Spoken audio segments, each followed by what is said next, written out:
Good evening. I've got two interesting people with us today on the program, and they're going to enlighten us on two main illnesses or diseases that we all need to get educated on: Alzheimer's and dementia.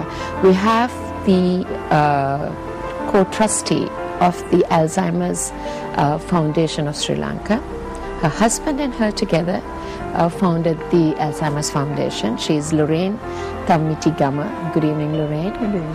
And we also have a voluntary health community nurse visiting us from England. He's been here since November. He's half Portuguese, half British, and I find it very difficult to pronounce his name. Is João Machila-Grillo. Hello. Am I to call you Joe like Lorraine does, or am I to call you Joe? Okay. Fine, yes. Good evening. It's a pleasure to have you here on the program for us to get ourselves educated on Alzheimer's and dementia. You are together with Lorraine's Foundation, and you've been here for quite a while, like about 6 months or more than 6 months. That's right. What brought you? Lorraine, I know it's ladies first normally. No. But since he's a visitor, it's nice. Let me speak with João. Yes, what brought you? Well, I'm part of an organisation called the Volunteer Services Overseas, which is a UK-based organisation which sends volunteers across the world working in different professional areas. And I come as part of a health programme, and we have about 25 volunteers working in Sri Lanka with different NGOs across the island, and I was very fortunate to be put on a placement with the Lanka Alzheimer's Foundation, which very much relates to what I was doing back in Europe, hence why I'm here and enjoying it very much. You've been working with the foundation since November? I've been working with the foundation since November. We'd been in touch a few months before, but I've been here since November. Yes. Okay, before I ask you about Alzheimer's and dementia, let me ask Lorraine.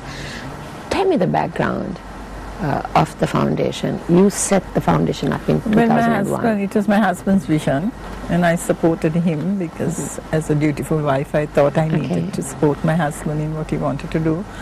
So that was the start of my involvement, but I'm passionate about what I'm doing. And I realized that when you start something like this, it's a lifelong commitment.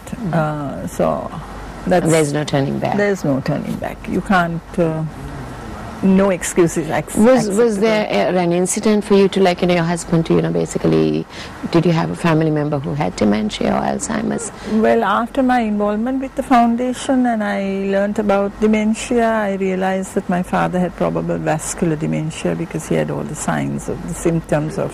So until you got yourself educated and been working with the foundation, you didn't know that that's what your father had? I didn't recognize it as dementia. I thought it was a normal part of aging. But after my involvement with the foundation, I realized that my father had probable vascular dementia, and how important it is for families to have the awareness, because if you don't know, then you can't be a good carer and you can't improve his well-being, enhance his quality of life, and then you also... not understanding makes it more difficult to Absolutely. cope. Yeah. Absolutely. I mean, we always think that it's part of old age when people forget. People can't make decisions, or, memory loss, things like that. We automatically put it to, it's old age. Old age is catching up. I can't even remember where I kept my keys. Joe, just let me ask you, did I pronounce your name wrong? No, that's absolutely fine. Okay. Just let me ask you to give a definition of Alzheimer's. Okay, yeah. And dementia. Alzheimer's is a disease. Yes, that's right. It's not part of old age. It's not part of old age. There is a normal aging process that, if we all get to old age, and are lucky, do experience. So forgetfulness is normal. It's normal to be forgetful, and some people are more forgetful than others.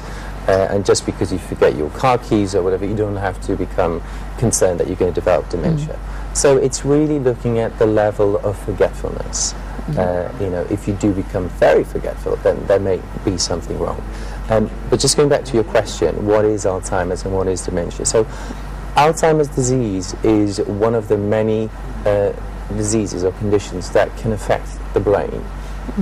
And all these diseases, Alzheimer's, vascular dementia, they all have in common a series of different symptoms, and those symptoms are defined as dementia. So dementia is an umbrella term used to define a series of different manifestations of organic brain diseases.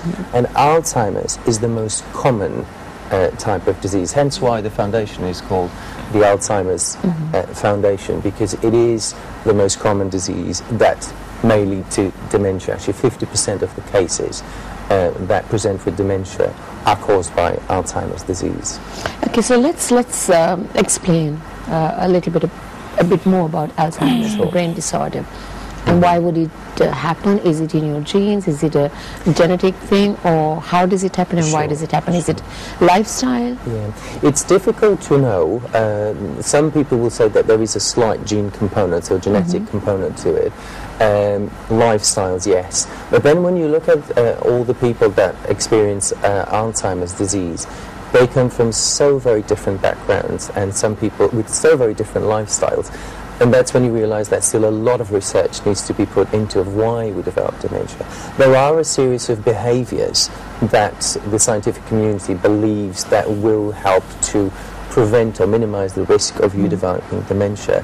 And it's really the classic, almost cliche things of exercising, good health, avoiding good eating alcohol, habits. good eating.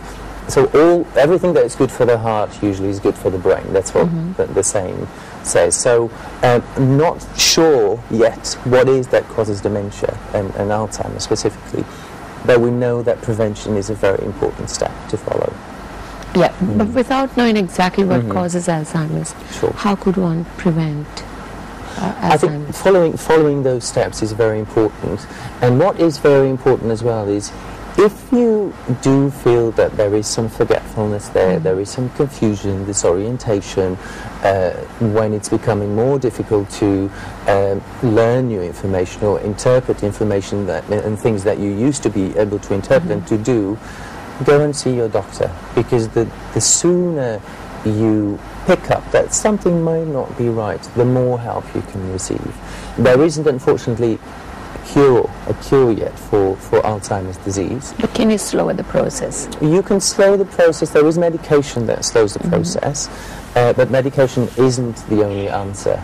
We very much in the foundation and across the world, there's a voice that is encouraging people to use medication when it's appropriate, but also to use a series of different therapies, some of which we are providing at the foundation, that will help to slow that process, will help people to retain their memory, to remain as independent as possible during their normal lives, and somehow delaying the degenerative process.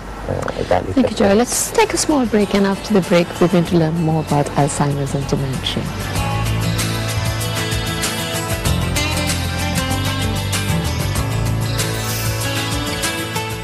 Today is a learning day, and it's an interesting day because we all need to learn about Alzheimer's and dementia.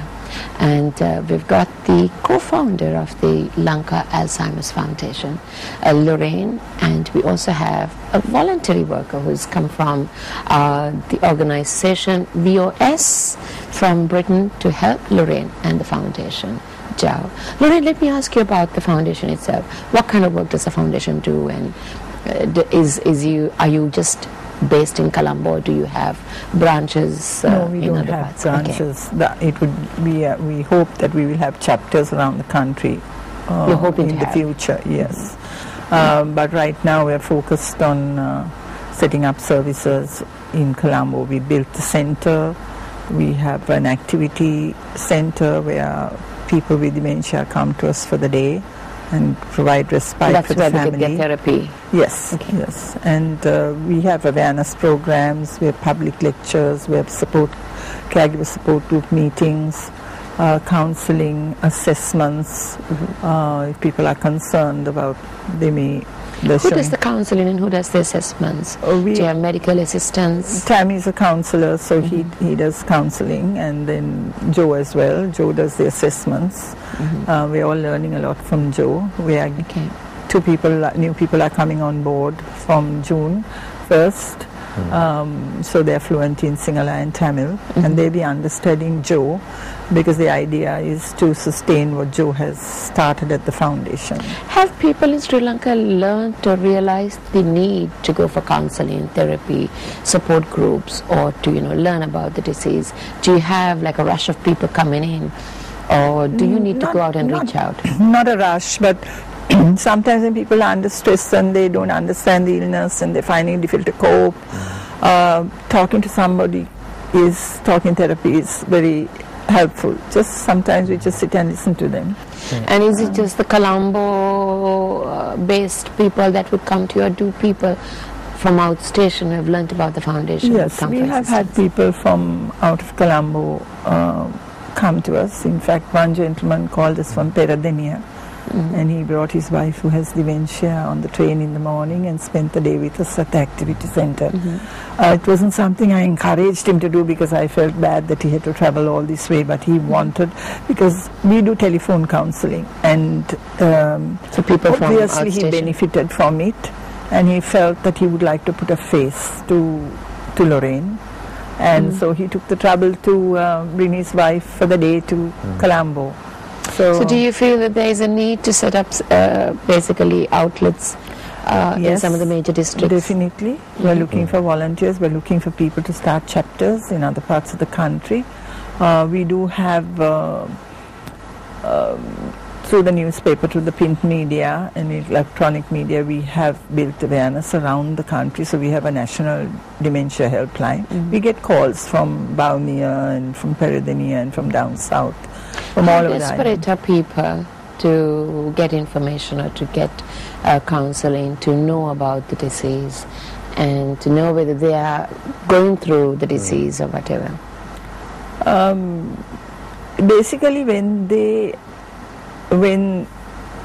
can't cope, when things are very stressful in the home environment, either the person who has dementia or the primary caregiver would contact us through the helpline, or somebody would tell them, you need to contact the Lanka Alzheimer's Foundation.